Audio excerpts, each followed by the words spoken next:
Rolling in for the kill, here's your look at the NECA Toys Alien vs. Predator. This is the Chrysalis Alien.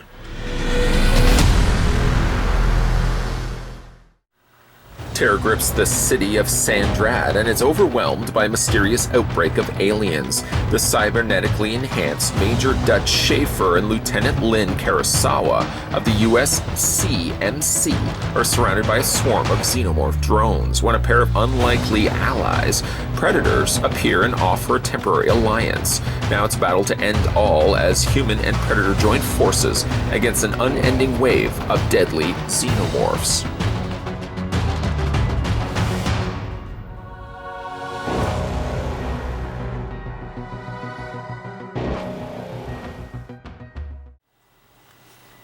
Rounding out the last of my 3 xenomorph reviews, I personally saved what I believe to be the best for last, at least the most interesting for last.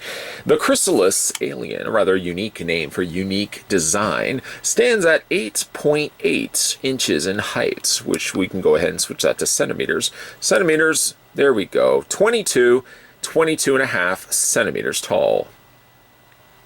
Though you may not likely display them standing straight up. I know that's not the most interesting, I'll admit it as well. Here are the comparisons, the size comparisons with the other xenomorph aliens that we had to look at. Just keeping them straight, just keeping them uninteresting with their standing museum pose, just to show you guys the height difference between all of them. I guess really when it's all said and done, the arachnoid xenomorph actually seems to be the tallest of the 3. Now that you look at them and you put them side by side, it seems actually that the Chrysalis alien, the last one that we're having a look at, seems the shortest of the 3 available, the 3 released by NECA.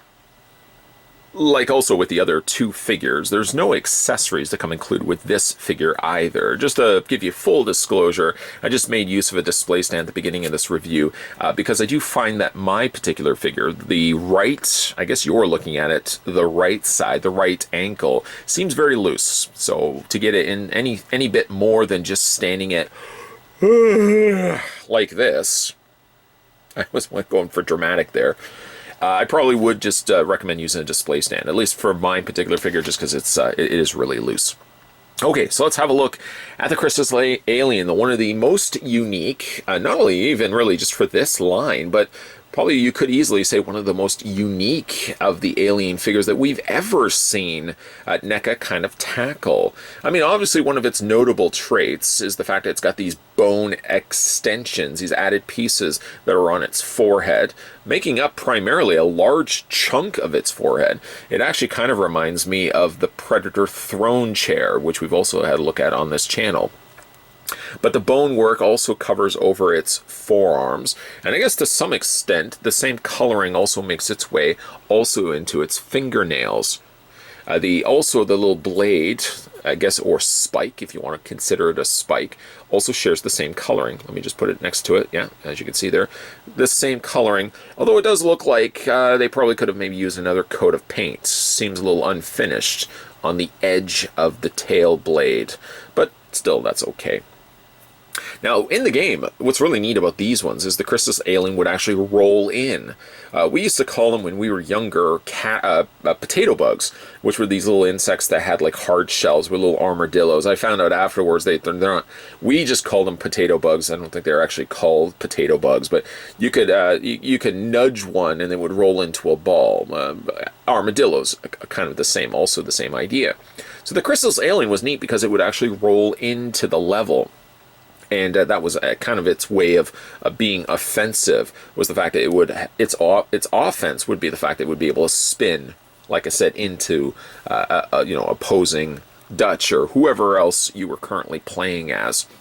Now this is just actually one way of its defending itself, but actually what's really neat about it is you don't actually have to keep the head permanently underneath this giant ridge of bone. In fact, actually, you could take the head and you can retract it out. And you can actually retract it out a fair bit. Much longer than I thought safe to do. I thought it would only go out a little bit further, a further kind of pull and nudge to it. I was actually able to get the head sticking out much greater than that. It actually kind of looks a little bit like a deadite, something of which I would have seen from Evil Dead. The bone structure on the top kind of also looks like those large creatures flying around in the original Avengers film as well. Kind of gives me that mindset for it. But really neat, though. This is not something you would normally expect to find with an alien. It doesn't really look at all like an alien. It kind of looks like more like a demon's skull than anything else. It does still have the calling card of the inner jaw, which is a little smaller mouth that's inside. This one's a little easier to get out than, say, the likes of the razor hand. The razor claw predator alien, I was very difficult, very hard to kind of get that out, but this one's a little bit easier to retract out, and kind of actually like its main head, the smaller jaw inside, the smaller mouth, sticks out a fair bit, all things considered. Inside, you can see the detailing that they've done on the interior of the jaw. Again, does it really look like an alien? It really doesn't. It does look like an alien, but it doesn't look like the ever-loving xenomorphs that we all know and love. It's really neat. It's a neat design. Now, there is some opposability as well to this. So even for the fact that you are considerably pulling out a long piece of its head, it still seems to manage and retain some level of posability, which is quite a feat in itself. We just push the jaw back in there we go, and close up shop. All the exquisite details that NECA have sculpted into this. What's really neat is even the interior, the underside, if you will, of the bone crest. Let me just see, there you go. They've done a kind of a dark wash of paint in there just to bring out those little ridges on the underside. Everything really about this guy is unique to itself. I've not seen any xenomorph now, currently, or likely in the future, even though I can't foresee the future. If Time Jumper is here, you can probably confirm that. All the pieces on this guy are unique to itself, and I can't imagine that they're probably going to utilize any bit of these for future molds, although they could probably do something maybe with the torso piece, or even like the broader ridged neck. They could probably incorporate that. But really neat that the bones that they've added, like, this would be not armor necessarily, this would be part of its actual skin. It's just really neat, like it has like a look of real bone. You can see all the little dry brush, and there's actually chips and cracks in there as well.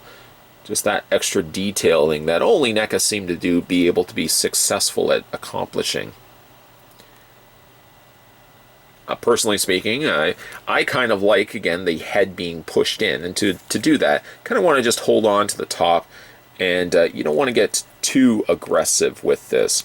Sometimes I have noticed that the head, there we go, gets a little stuck, and I find wiggling it just a little bit as you're pushing it back can guarantee that nothing is going to break on it. I kind of like this look myself. I just think it's neat, the fact that it's kind of concealed underneath the shell. Kind of like a really scary nightmare turtle. If you would see this as a nightmare turtle. I see it as a nightmare turtle. The coloring is kind of in vein of the arachnoid alien, in the sense that it's got a lot of blue color, some dark blues, and then you've got the very bright highlights here. But it doesn't have, it seems, the streaking of very bold white lines just brushed on there, similar to what we saw with Razor Claw's alien. This one, again, kind of like the arachnoid alien, can lend itself to displaying on a regular shelf with your other xenomorphs. It doesn't have to, say, necessarily be a case where the figure has to sit relegated to itself or relegated along with the Alien versus Predators. I think it kind of just blends in well, although of course it's going to stand out like a sore thumb, being the fact that it's got this big honkin' bone crest on the top, and then again, like matching bone little armatures here, something which again you wouldn't normally expect to find on a regular xenomorph.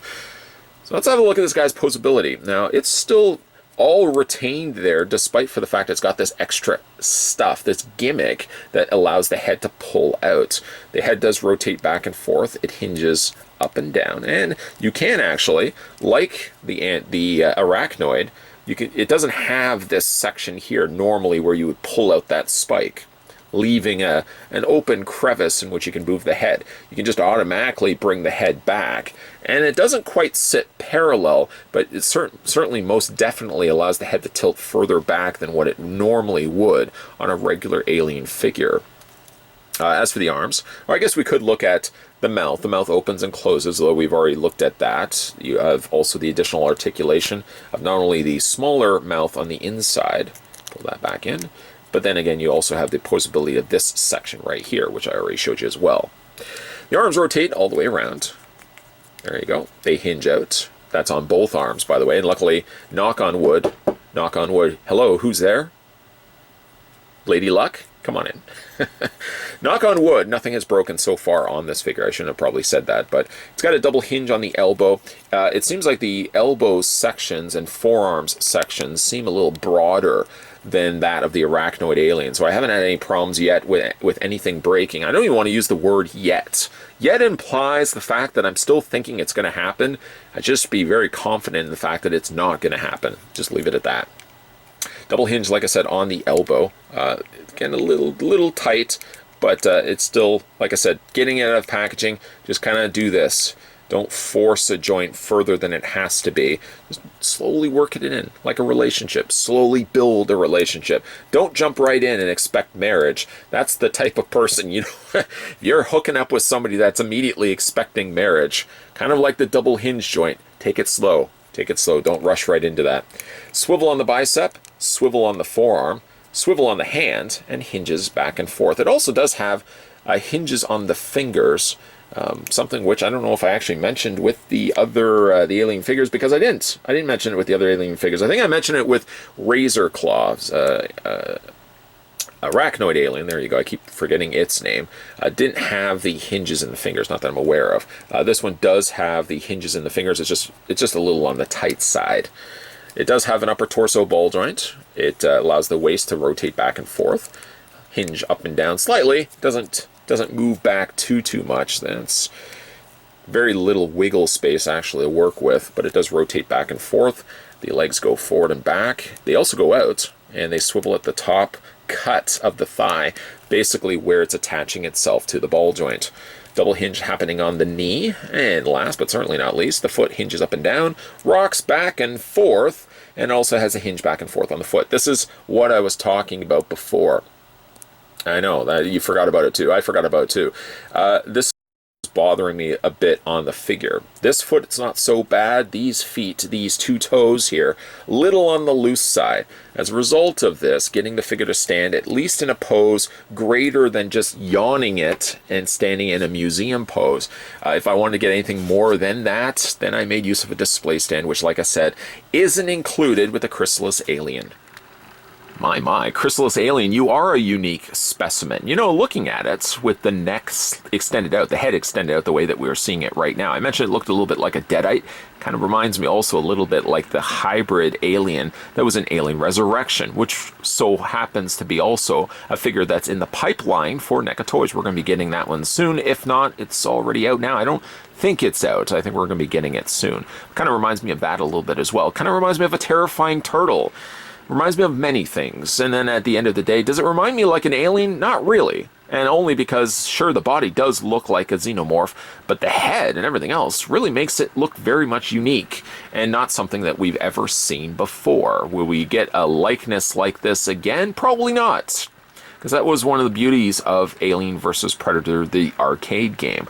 We got unique designs to aliens that we'd never seen before, and up to this point, we've never seen these in figure form either, until the good folks over at NECA Toys decided to expand out from their Alien Predator lineup, expanding past the point of what we had gotten with the Predator figures, giving us some of the unique twists on aliens that we had saw in the game. And in plastic form, the Chrysalis, the razor claw alien that we looked at before, and the arachnoid alien that started it all all look different than what we would normally expect to find on our shelves with our regular xenomorphs. So I really do commend NECA Toys. I commend for also the guys that created the Alien vs. Predator game for doing something different and for giving the necessary tools for this toy company to branch out and give us something different in plastic form. So good job, everybody. Good job across the board. You guys all get gold star stickers. I just want to stress this, though. I don't have the gold star stickers just yet. I'll have to order them in. Expect about 4 to 6 week turnaround. But gold stars to everybody. Gold stars also to you, the viewers, for watching this video and for following this channel. Gold stars. That's going to be a lot of gold stars. Probably will take a little longer than 4 to 6 weeks, FYI. FYI, though, if you guys manage to pick up the Chrysalis alien for yourself, the Razor Claws alien for yourself, or the Arachnoid aliens for yourself, let me know down below what you guys think of the figures. Personally speaking, I think the coloring on the Razor Claws is one of my personal favorites. The elongated head sculpt is really fantastic. But I might give the award, and there goes another gold star. This is going to cost me a fortune. I think I might award the gold star for my favorite figure in this 3-figure release to Chrysalis Alien. Well done, sir. You look like a terrifying turtle. And you kind of look like that creature species from the original Avengers. Do you look like a xenomorph? Mostly. At least from the head down, or from the neck down, you do. But I'm going to give you the winning ticket. You're the gold star winner. God, that's going to be a lot of gold stars. Let me know down below, guys, what you think is your favorite figure from the 3 figures that we had a look at.